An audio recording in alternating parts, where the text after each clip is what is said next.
আসসালামু আলাইকুম, কেমন আছেন সবাই? আমার কিন্তু তাণ্ডব দেখার পরে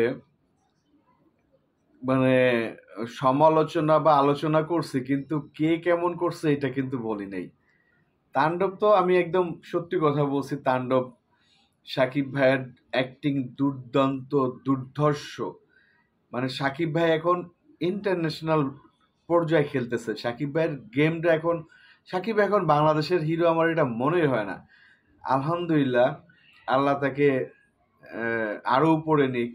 এবং সাকিব ভাইয়ের জন্যই হচ্ছে আসলে তাণ্ডবটা চলছে। জাস্ট সাকিব ভাইকে আউট করে দিলে নিম্নমানের একটা ওয়েব সিরিজ হবে, যেখানে কয়েকজন লোক কথাবার্তা বলতেছে, গল্প গুজব করতেছে, কিন্তু কেউ দেখবে না। নাটকের থেকেও জঘন্য হবে। বাইরে কারা কি করছে, সাবিলানুরকে নিয়ে অনেক লাফালাফি। সাবিলানুরের মতন করছে, কিন্তু এখানে সাবিলানুর আসলে যাই নেই সাকিব ভাইয়ের সাথে। সাবিলানুরের সাথে বরং অপূর্বর সাথে ভালো যায়, এবং অপূর্বর সাথে বেস্ট বেস্ট বেস্ট নাটকগুলা করে। সাবিলানুরের সাথে আমি প্রচুর কাজ করছি, খুব ভালো আর্টিস্ট, কিন্তু এইখানে না যায় না। ওনার ক্যারেক্টারটা এত পরিমাণ ছোট। আরো আমার মনে হয় ফেলে টেলে দিছে, মনে হয় ক্যারেক্টার মনে হয় কেটে মেটে ফেলে দিছে। সাবিলানুরকে আসলে মানাই নেই, যায় নেই ব্যাপারটা। আসেন জয়া আহসানের কথা। ইস, লাভ ইউ জয়া আপা। আমার জীবনের প্রথম ওনার সাথে অ্যাক্টিংটা করছিলাম, মানে কো আর্টিস্ট ছিল। এখনো মনে আছে, চলে যাওয়ার সময় উনি ঘুরে গাড়িটা ঘুরায় গ্লাসটা বের করে একটা হাসি যে দিল, ওই হাসি আমার মুখে এখনো লেগে আছে।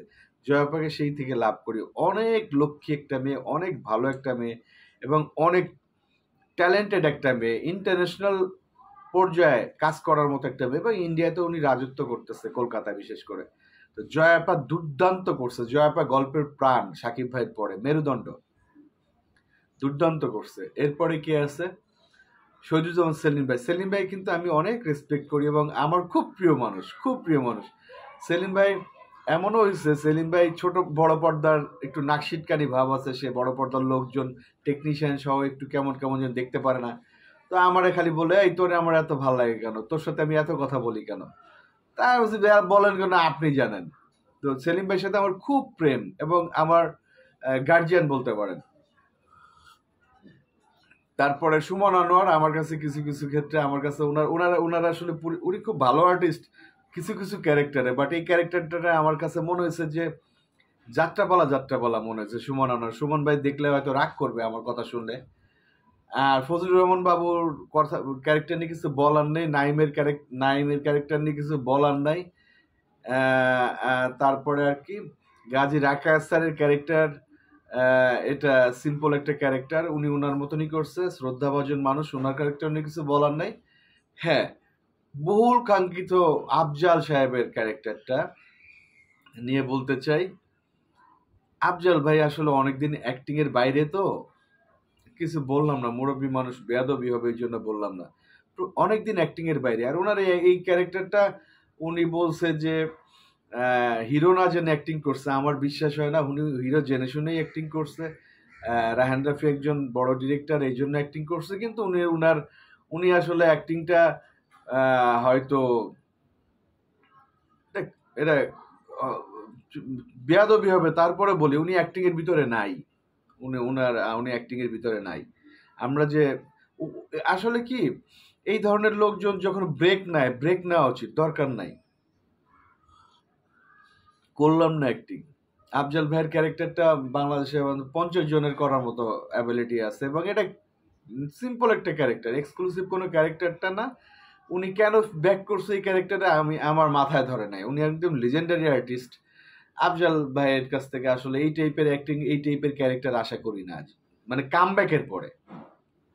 তারেক আনাম খান দুর্দর্শ বড় ভাই, দুর্দান্ত করছেন। এবং বিশেষ করে সাকিব ভাই যখন শুনে মিখাইল এই যে এরকম এরকম এরকম বাড়ি মারে না, দুর্দান্ত। সিয়াম প্রয়োজন ছিল না, বাট ভালো করছে। আর নিশো কোনো ব্যাখ্যাই নেই কেন এখানে, ঠিক আছে। হয়তো শাকিল ভাইয়ের বন্ধু, বা হচ্ছে নিশো ডিরেক্টরের খুব কাছের মানুষ, এই জন্য নিশো এখানে। তো মানে আসলে এই ধরনের ক্যামিও কোনো উপকার আসে কিনা আমি জানি না এই ধরনের। বরং সিনেমার জন্য মাইনাস পয়েন্ট হচ্ছে কিছু ক্যামিও এখানে ঢুকানো। গতানুগতিক ধারার গল্প হইলে একভাবে বের হয়ে যাক না, কিন্তু ওনাদের কেন ক্যামিওতে আনছে মানে কোনো কারণ ছাড়া, আসলে কোনো কারণ নাই। তো ফাইনালি সাকিব ভাই যদি দেখতে যান সিনেমাটা, একমাত্র আমাদের সাকিব ভাইয়ের জন্য যাবেন। আর রায়হান রাফির ছোট পর্দার প্রীতি থেকে বেরোয় আসতে হবে। ছোট পর্দা বড় পর্দা না, মানে ওনার ছোট পর্দার এত পরিমাণ প্রেমে মজে গেছে, যখন দেখবেন কালা একটা মায়া, চেহারা অসুন্দর, কিন্তু বাড়ির অমতে মনে করেন যে কালা মেয়ে হলে যে খারাপ হবে তা না, যেমন কালা তেমনি চরিত্র খারাপ, তেমনি সবকিছু, তারপরেও ভালো, কারণ প্রেম। তো উনি ছোট পর্দার প্রেমে পড়ছে, উনি বড় পর্দার কাউকে দেখতে পারে না মনে হয়, এই জন্য কাউকে দেয় না। মিশেলে নিলে বরবাদে কি করছে, দুইটা গ্রুপকে নিছে, বড় পর্দার ছোট পর্দার মিশেলে নিছে বরবাদে, কি অ্যাক্টিংটা করছে, মিশা ভাইয়ের অ্যাক্টিং মুখে লেগে রয়েছে। মিশা ভাইয়ের এই অ্যাক্টিং বাংলাদেশে ওর অন্য কোনো বাপ করতে পারবে না, কিন্তু চ্যালেঞ্জ দিয়ে বললাম। তো ওনার ওই এত প্রেমটা ঠিক হয়ে যাবে, অসুবিধা নেই। এরকম তাণ্ডবের মতো আরো কিছু ডিজাস্টার হলে উনি ঠিক হয়ে যাবে, কারণ মনে হচ্ছে একটা ওয়েব কন্টেন্ট সাকিব ভাইকে ছাড়া। তো ছোট পর্দার প্রীতিটা এত ভালো না, মনে করেন দুই পর্দার একটা ইয়া হলে, ব্যালেন্ডার হলে খুব ভালো হয়। তো বড় পর্দা ছোট পর্দা মিলে থাকলে ভালো হইতো। ফাইনালি বলতে হয় আবারও, এটা সিনেমাটা দেখবেন একমাত্র শাকিব খানের জন্য, 1 থেকে 10 পর্যন্ত শাকিব ভাইয়ের জন্যই দেখবেন, অন্য কোনো কারণ নাই, মানে যে এক্সক্লুসিভ কিছু এরকম না। আর ফাইনালি শাকিব ভাই সব মিলে ওভারঅল 10-এর ভিতর, মানে যদি আপনি 100-র ভিতরে দেন, 100-র ভিতরে হয়তো আমি 40 বা 50 দিব ইয়াতে, কি জানি বলে, তাণ্ডবকে। কেমন কি চলছে এটা আমার আর কিছু বলার অপেক্ষা রাখে না, আপনারাই বলবেন। ধন্যবাদ, ভালো থাকবেন, আসসালামু আলাইকুম। সব গুণী আর্টিস্ট, বেয়াদবি নিয়েন না, খোলা মনে আলোচনা করলাম, মানে সাহস নিয়ে খোলা মনে আলোচনা করলাম, কারণ সব তো চামচা, তেলবাজ, ওখান থেকে বের হওয়ার আমি শুরু থেকেই চেষ্টা করি, এখনো চেষ্টা করে যাচ্ছি। ধন্যবাদ, ভালো থাকবেন, আসসালামু আলাইকুম। ভুল ত্রুটি হলে ক্ষমা।